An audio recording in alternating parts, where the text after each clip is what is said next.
Magandang umaga mga kapuso. Kumustahin po natin ang lagay ng panahon ngayong Martes. Makapanam natin live ngayong umaga si Ginoong Chris Perez, Assistant Weather Services Chief ng Pag-asa.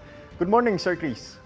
Magandang umaga, Anjot, sa lahat po nating mga taga-subaybay. Sir Chris, nasa na po yung binabantayan nating low pressure area sa loob ng Philippine Air Responsibility?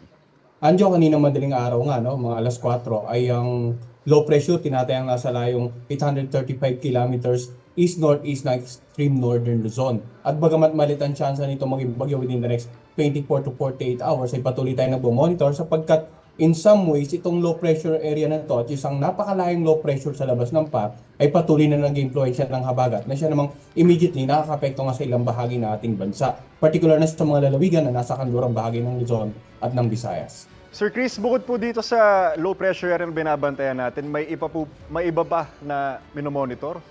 Napapasok?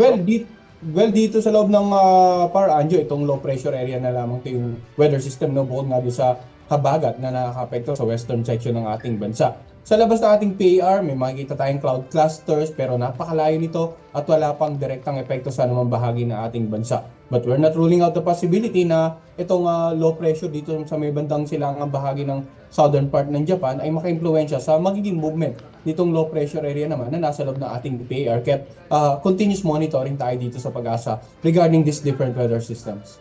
Sir Chris, ito po, tanong ko rin po, no, at lang mga kapuso natin. May estimation na po ba tayo kung ilang bagyo ang mamumuo ngayong buwan ng Agosto? Well, inaasahan natin na 2 hanggang sa 3 bagyo po ngayong buwan ng Agosto. At usually yung second half of every year para sa kaalaman nating mga kababayan ay yun talaga yung peak season ng tropical cyclone activity dito sa ating bansa. Kaya ang payo po natin, lalong-lalo kapag ganito may mga binabantayan tayong weather system, sa mga kababayan natin ay patuloy na mag-monitor sa updates ng Pag-asa sa pamamagitan po nating public weather forecast o sa pamamagitan ng mga weather advisory na pinapalabas po natin. Last question, Sir Chris. Ano-ano pong weather system sa magpapaulan sa atin dito sa ating bansa ngayong araw? Well, inaasahan po natin, no? Yun nga, bukod sa inaasahan natin, posibleng magkabagyo na either tumawid or lumagi lang dito sa mga karagatan sa paligid natin.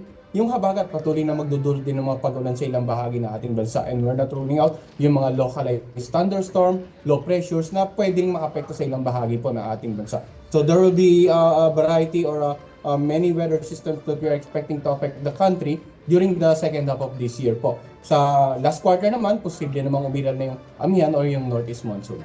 Magandang umaga at maraming salamat po, Sir Chris Perez, Assistant Weather Services Chief ng Pag-asa. Magandang umaga rin po sa kanila. Kapuso, para laging una ka sa mga balita, bisitahin at mag-subscribe sa GMA Integrated News sa YouTube. Sa mga kapuso abroad, samahan nyo kami sa GMA Pinoy TV at sa www.gmanews.tv.